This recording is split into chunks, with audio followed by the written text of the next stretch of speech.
the Teaching Tax Flow podcast, where the goal is to empower and educate you to legally and ethically minimize taxes paid over your lifetime. Hey everyone, and welcome back to the podcast, episode 85. Today we are going to take a deep look into those 1031 exchanges. Now, yes, we've done one of these shows much earlier on in the Teaching Tax Flow podcast life, but that was almost 2 years ago. So, as always, let's take a brief moment and thank our episode sponsor. This podcast is sponsored by The Mortgage Shop. Are you looking to qualify for an investment credit loan without jumping through hoops? That's easy. They have loans with LTV up to 89.99%.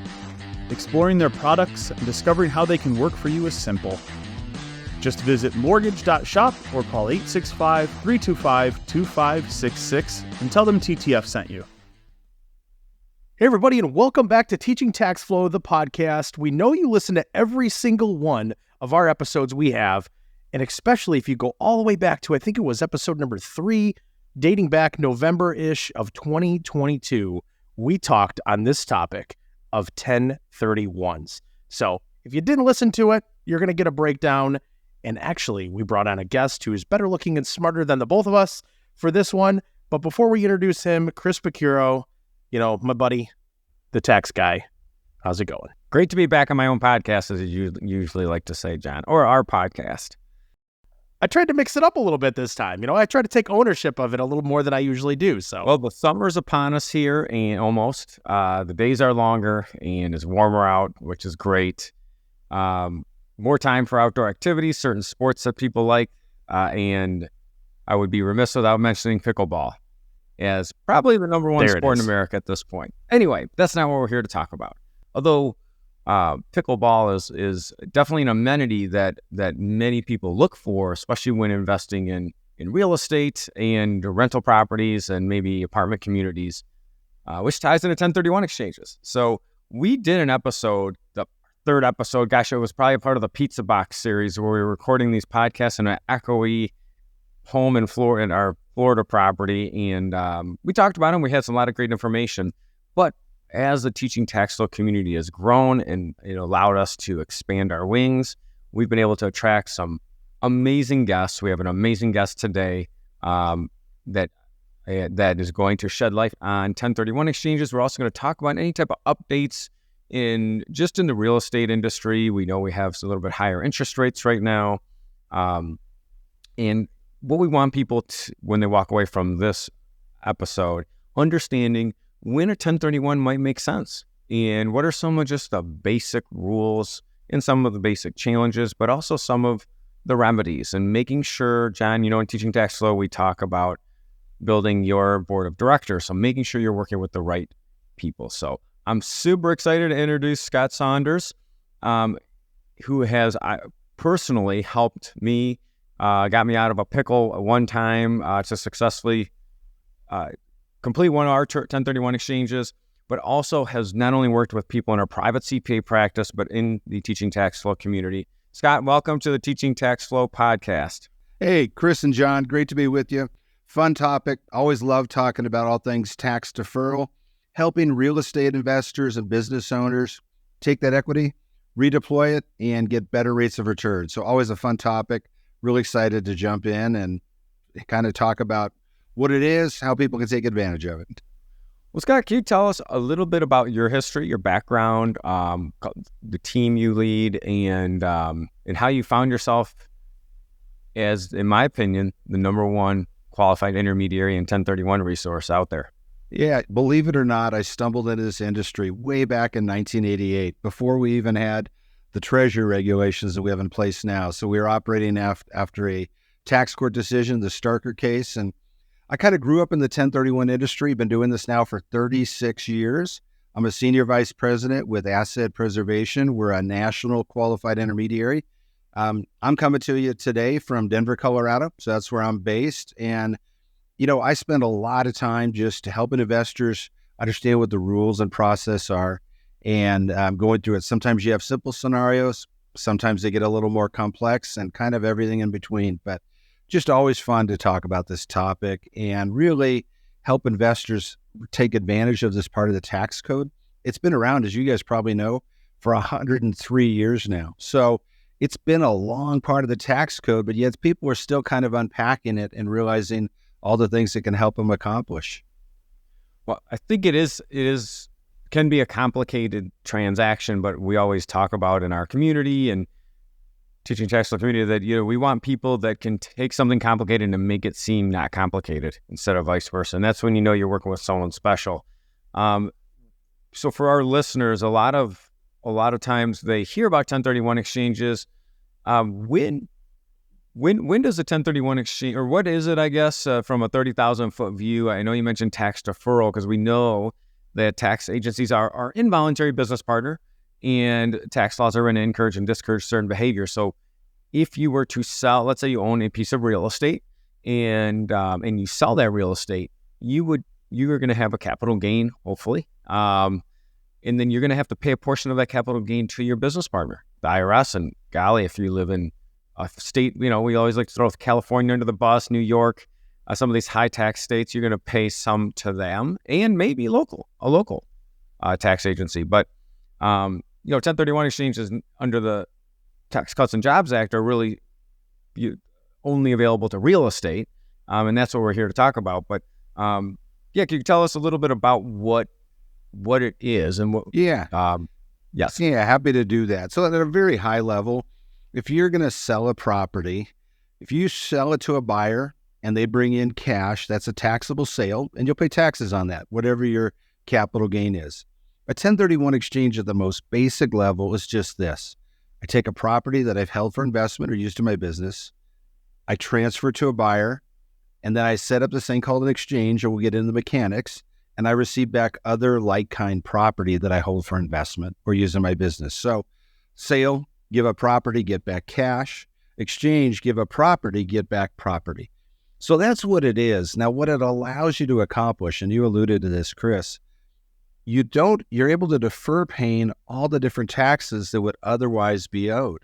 So it's a big advantage. You really get all of that gross equity that you can redeploy into another property or maybe even properties. So you're going to get a better rate of return because you got more cash you're reinvesting.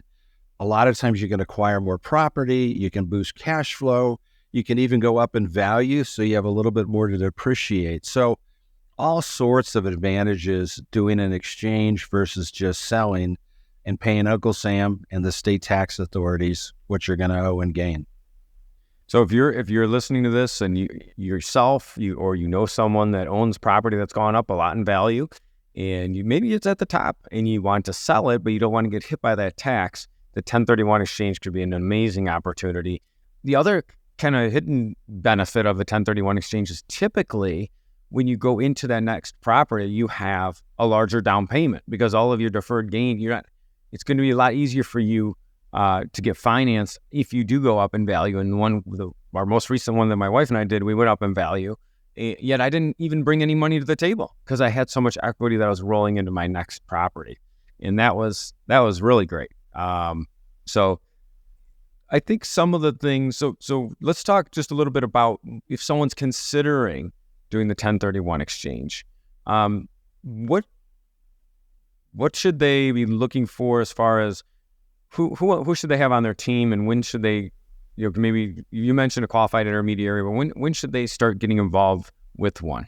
Yeah, what I would recommend, kind of step number one, talk to your tax advisor, the person that does your taxes, and just find out what's going to happen if I sell this. What is my actual capital gain?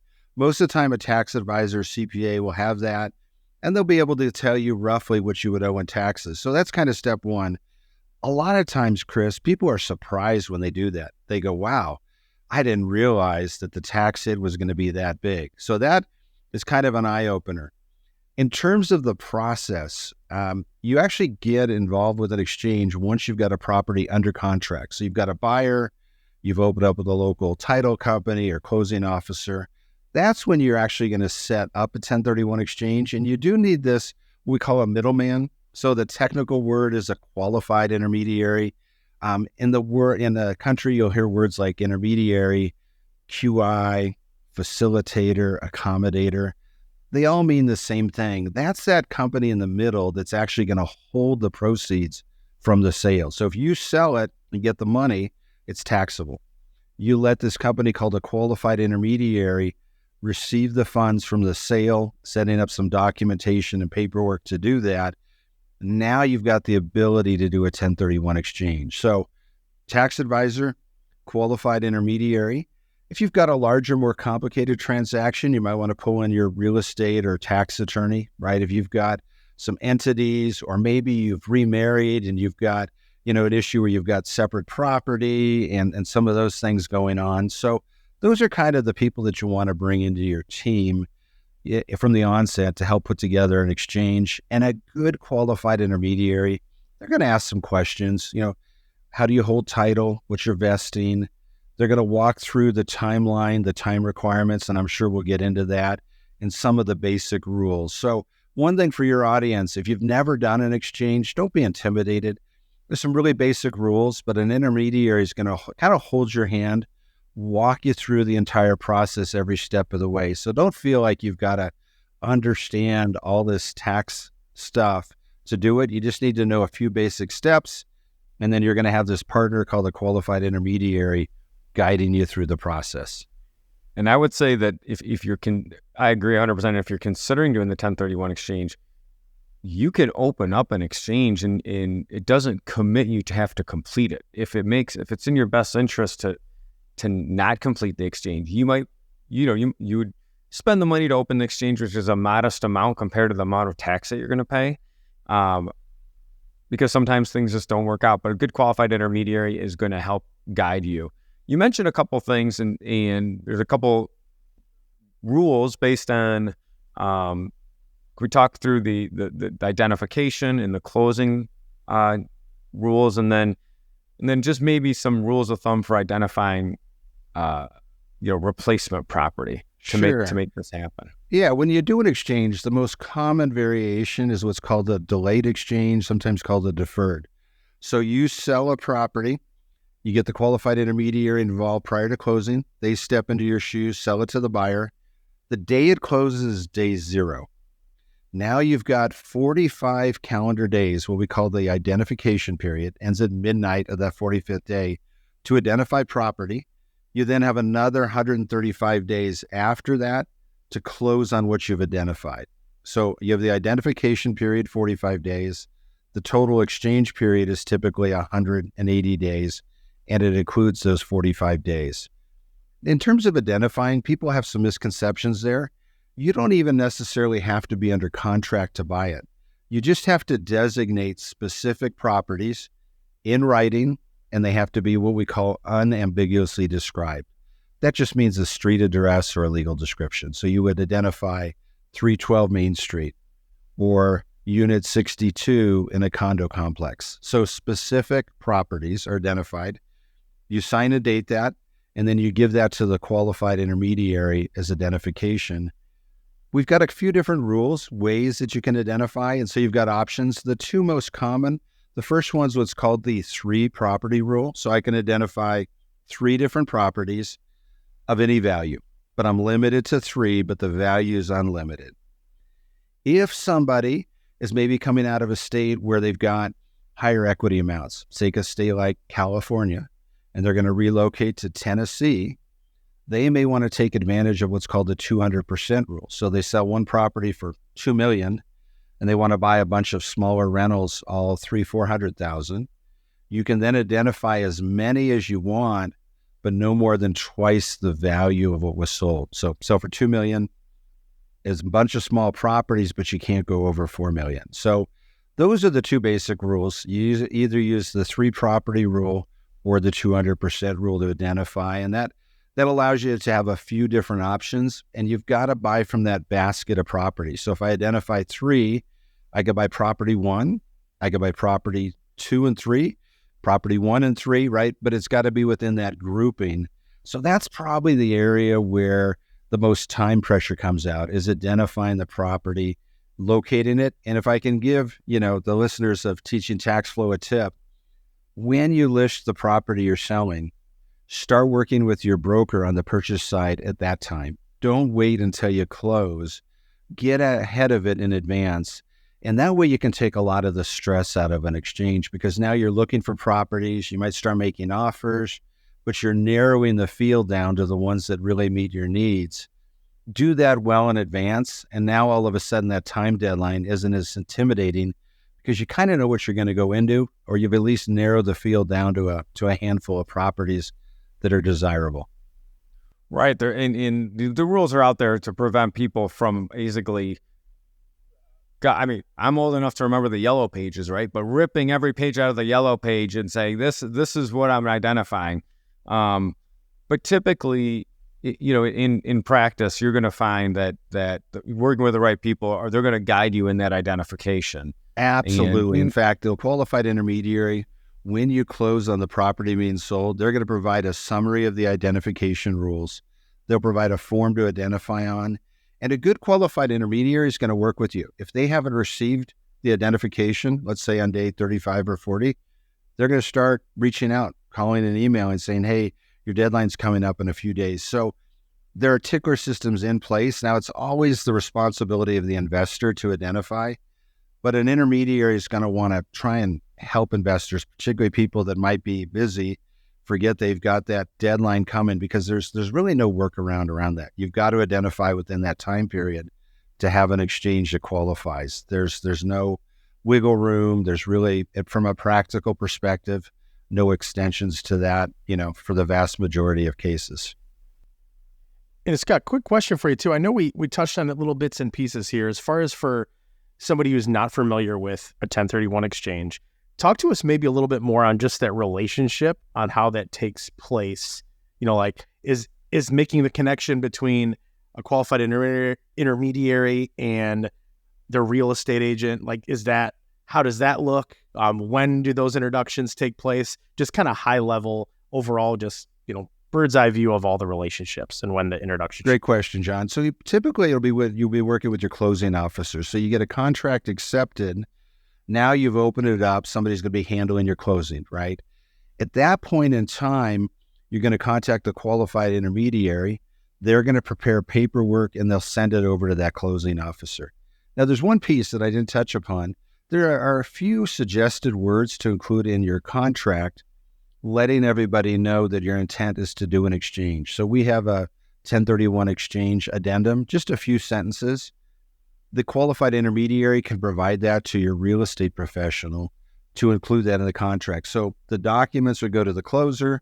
With the real estate professional who's handling the sale, the qualified intermediary can provide some suggested language. And a lot of times an agent or broker might already have that. It varies from state to state, but a lot of firms have language that they typically use, but the intermediary could certainly be another conduit of providing that. So that's how everybody works together. And then at that point in time, you might work with the same agent to purchase if you're buying in the same area, or you might work with another real estate professional if you're going out of state. And then they're going to put similar language into the purchase agreement as you buy a property. Well, this brings us to something that I've got two things that I want to touch on as far as from the CPA side of things, where there's a big misconception out there about properties being identified. And a lot of times taxpayers get really stressed out about identifying properties and finding the time to go look at properties. And a lot of times they want to go hands off with their property. So maybe they own a 4-unit apartment complex that the family's owned for a long time, and they don't want to be collecting the rent, doing the maintenance. So sometimes they think, I don't want to buy another apartment complex. Can you touch a little bit on what like kind means? And also, we've worked with a lot of clients that they go, I call it mailbox money, go out, leave that kind of managing your own rental portfolio to the mailbox money, being into a syndication, syndicated investment. So you got to define maybe what like kind property is from a broad perspective. So basic level, like kind property is just any property held for investment or used in a business, exchanged for any other property held for investment or used in a business. The misconception that is out there is I have to kind of go the same type, right? Bare land into other bare land, a single family into single family. And that's not true at all. Like-kind property, and I'm going to share with you some basics, and then we'll kind of, broaden it a little bit. It's any type of property that you hold for investment, anything. The properties that are excluded are maybe an easier way to look at it. You can't exchange the home you live in because that's not held for investment. And then the other category is property that's held for sale. That might be doing a fix and flip. It might be a developer, but anything where the intent is to hold for sale, not to have it held for long-term investment, which would typically be rental income. Those two types of properties are excluded. But what that leaves is everything else. So I can exchange out of a piece of bare land and go into a single family rental, go from one single family into two single family into four, into an apartment, into a commercial office building, into an industrial, right? Into a triple net building. Or, as you mentioned, there are what we call fractional ownership, where you go in with a bunch of co-owners in a larger commercial building. Somebody else manages it for you, and you just get a little slice of that building with a bunch of other people that own it. And now somebody else manages it, takes care of the tenants. So a lot of people, as they evolve, is they'll maybe move to something like that, right? The need when you're younger is to build a portfolio. The needs later on are cash flow and ease of management. And so in exchange, you can really jump in between all these different asset classes and really go from one to another. So that's why it's a great tool, because it allows you to start with something really small, roll it into something bigger and bigger and bigger. And 30 years down the road, you've got this substantial real estate portfolio that all started with one little single family home, that somebody picked up. And they just continually exchanged over time and allowed all of that purchasing power to be redeployed over and over again, added a little leverage to help grow that. And that, honestly, for both of you guys, that's where people scale and grow a portfolio, is by using the 1031 exchange. It's such a powerful tool. Think about it. If we'd looked at the stock market, if you could buy Apple or Amazon stock here and sell it up here and not pay taxes, every financial planner in America would say you'd be crazy to pay taxes when you're going to go out and buy more stock. With real estate held for investment, we can do this over and over and over again. And one of the benefits of the code as it stands today is when you do this, you can actually pass away down the road and pass it to your heirs with a full step up in basis. So and what that means is they get it at the value of the market then. So you don't pay capital gain taxes throughout your entire lifetime. You pass on highly appreciated property to your heirs.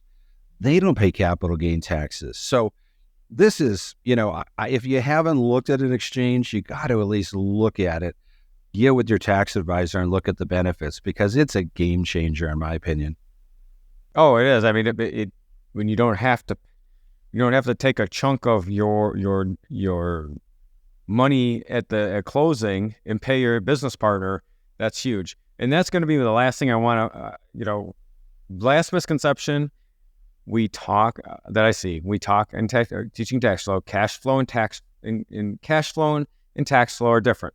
Meaning, one, when you sell a property, the cash you receive at closing is not necessarily your gain. Your gain is based on the basis of the property, and that could be adjusted for various things. The other thing to consider is when you are doing a 1031 exchange, remember that you have to deploy or you have to buy replacement property for the value of the property sold, not necessarily the cash you receive at closing. So could you touch on that just a little bit, and not to scare people, because we know that interest rates are a little higher right now. I'm not sure what that's doing with the 1031 exchange volume. I'd love your thought on that. So 1031 exchange volume, understanding the deployment rules for replacement property. And the third thing, though, is there are always remedies for replacement property. We have some clients we've worked with that are mature aged, that quite frankly have a significant amount of assets. They don't have a lot of income. So to get financed on a replacement property would be challenging, where they could go in and they could buy a 1031 exchange property, and that comes with some type of debt allocation. We're going to have a separate podcast on Delaware statutory trusts in the future, but can you kind of touch on those as far as one, people understanding those rules, and two, easing maybe the mind of people that are concerned about picking up debt? Yeah. So there are two basic rules that you need to keep in mind if you want 100% tax deferral. First one's really simple. You look at your settlement statement, your closing statement, and you're going to have net equity. So number one, you want to reinvest all of the net equity. And by the way, that's after closing costs. So you're able to back out the real estate commissions, title company, closing fees. So it's net equity. If you get any cash out, there's a term for that you may have heard of. It's called cash boot. And that's taxable to the extent you have capital gain. The second rule then is you're going to look at your mortgage payoff on the settlement statement. If you pay off a mortgage of $220,000, you want to have that amount of mortgage or more on what you're buying. If you go down in mortgage, you have what's called mortgage boot, and that's also taxable. So reinvest all of the net equity. Number two, the same or a greater amount of debt. And for both of you, if people want to have less leverage, they can always go down in mortgage if they bring in cash to offset it. So if somebody wants to go near retirement and they don't want to have any leverage at all, if they've got outside cash, they can actually bring that into the exchange, get rid of the mortgage, but replace it with new cash, and then they don't have that debt burden to deal with. To kind of address the question about today's interest rates, that's a common topic. I'm an investor as well as a 1031 exchange person, and I will share with you my bias is I think this is one of the best buying opportunities right now. I believe when the rates go down, whenever that is, I think we're going to see prices pick up, activity's going to pick up, and now we're going to start to see people, because inventory is really tight, at least on the single family side of things. So I think there's a high probability that prices will go up, demand will go up, and people are going to be kicking themselves. Why didn't I buy when the rates were higher and it was easy to get a deal done? In terms of the exchange, and you alluded to this earlier, Chris, when you do an exchange, because you're not paying Uncle Sam and the state, you have all of your equity to put into that new property. So that a lot of times makes the deal a lot better. Even though you're paying a little higher rate, you've got that bigger down payment going into it. And what I look at it just from a practical perspective, you probably heard it. It's now getting oversaid. Marry the property, date the rate. I've heard that many times. Get the asset. You can always come back later when rates go down, refinance, and then lock in a better long-term rate. I did that last year. I bought assets myself, and I paid the higher rate, knowing that somewhere down the road I'm going to do a refi. Probably as the value goes up a little bit, right? So I might even pull a little equity out and then I'll get a lower rate. So as an investor, you want to look long-term. We're in a season where we went from ridiculously low rates and now we've kind of gone back to more historically normal rates. And I think a lot of people think that, they'll start to somewhere down the road, they'll probably nudge down a little bit and make it more attractive. So if you're investing for the long haul, lock in a good asset, get your exchange done, get a good purchase that makes sense, and then come back later on, work with a good lender, and get a better rate when the market conditions change. That's my take. And that's a good way to kind of wrap us up here too, because I'm sure we can go into the little nooks and crannies of all the details. But before we let you go, let's touch on one thing that I thought was actually the case, which I couldn't have been more wrong, years back. So a 1031, right? And I know the answer to this, and I'm going to try to ask it in a way that doesn't make it sound like I know the answer. Can the cash ever hit my bank account, or where does it go when we actually close on a property? It cannot go to your bank account. You can't in any way have access to it, control of it. So when you do a 1031, you've got to set up the exchange before you close. It can be 1 hour before closing. But this is a call, John and Chris, so we get all the time. People say, I want to set up an exchange. And I go, when are you closing? And they go, we just closed 2 days ago. And unfortunately, I have to explain to them, if you've closed, the loan's funded, and you've transferred the burdens of benefits of ownership over to a buyer, you've got a closed sale. And that money, even if it's sitting at the title company, there's a technical term, it's called constructive receipt. It just means it's the same for you as if it actually hits your bank account. Now it's a taxable sale. So you can't ever really unwind a taxable sale when you've got the money or it's sitting at the title company. You always have to set up an exchange before you close. And Chris mentioned this earlier. Some people set them up not knowing if they're going to find something or not. A fee is, somewhere in the ballpark of, let's say, $900 to $1,500, somewhere in that range. So you're talking about $1,000. That's your opportunity cost and tying your money up for 45 days. So I find a lot of people do that, and they end up, after they realize what they'll owe in taxes, they'll complete the exchange.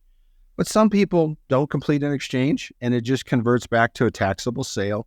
And then something else I want to mention, sometimes people do partially deferred exchanges. You sell an asset for $400,000, you buy one for, let's say, $360,000, and you'll pay taxes on that difference, that boot that's in between. And about a third of our clients do partially deferred exchanges. So don't think of it as an all or nothing proposition. You could pull a little cash out, take that dream vacation or go buy the sports car or whatever you want, take the hit on the portion you receive, and still get the benefit of an exchange on the difference. So I think that's something for people to keep in mind, because it's never fun to keep redeploying. Sometimes people want to access the money. And the way that I'd recommend that is you do an exchange and then refinance that new property, what we call the replacement property, after the exchange is over, pull the cash out there. That's a tax-free event. Great point that you can't touch the money, but also we talked about different asset classes getting exchanged.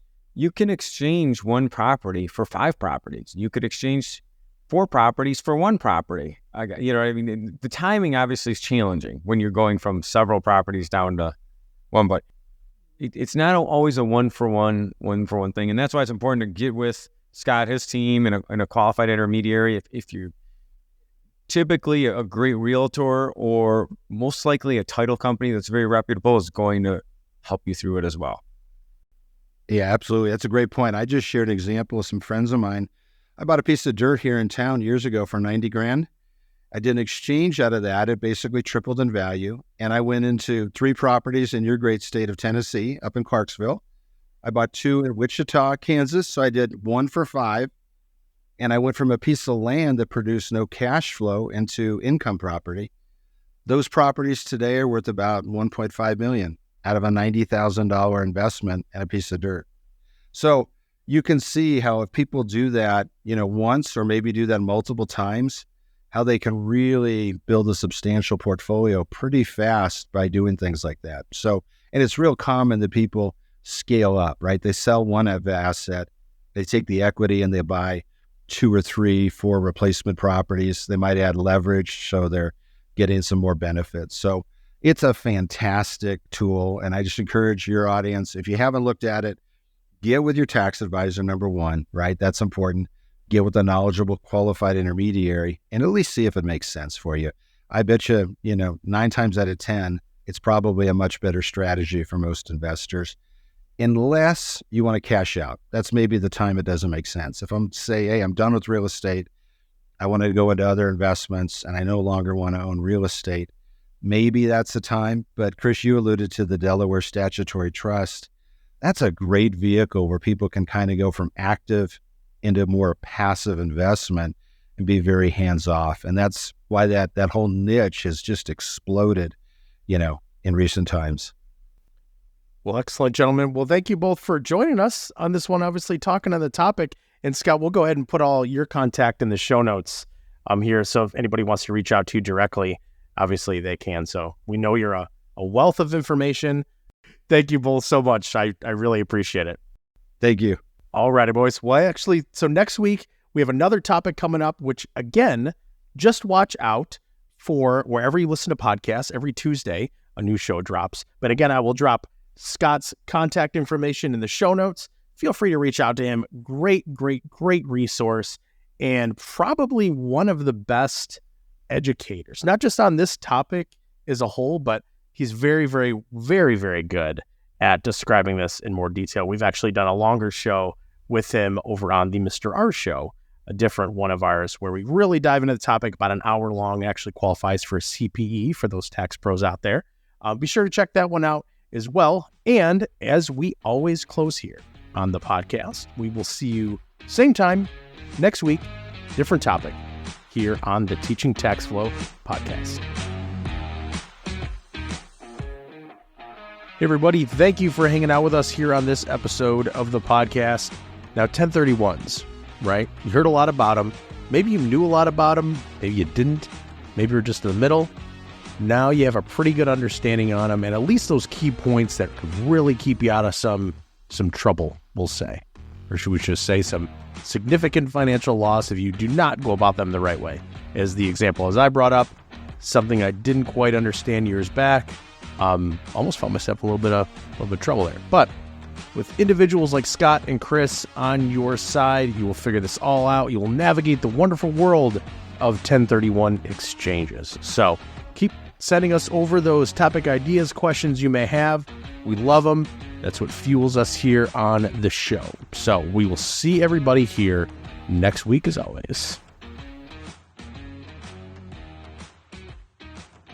The content provided is for educational purposes only. We encourage you to seek personalized investment advice from your financial professional. For all tax and legal advice, please consult your CPA or attorney.